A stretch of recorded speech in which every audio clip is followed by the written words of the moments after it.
رجل مر على وفاة زوجته 15 سنة ولم يتزوج بعدها، وأثناء سيره في أحد الأسواق التقى به مذيع لإحدى القنوات التلفزيونية، وفي سياق الحديث سأله المذيع: لماذا لم تتزوج بعدها؟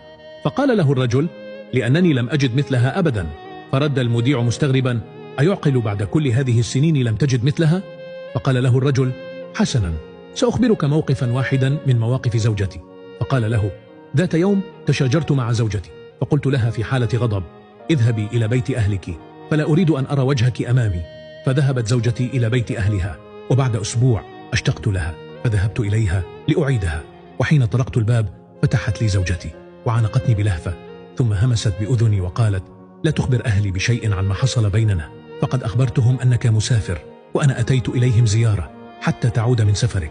كيف لك أن تجد قلبا يصون سرك ويحفظك في غيابك مهما حصلت بينكم من مشاكل؟ قال رسول الله صلى الله عليه وسلم: الدنيا متاع وخير متاعها المرأة الصالحة. علق بالصلاة على النبي، أو استغفر واجعل يداك تشهد عليك بالخير.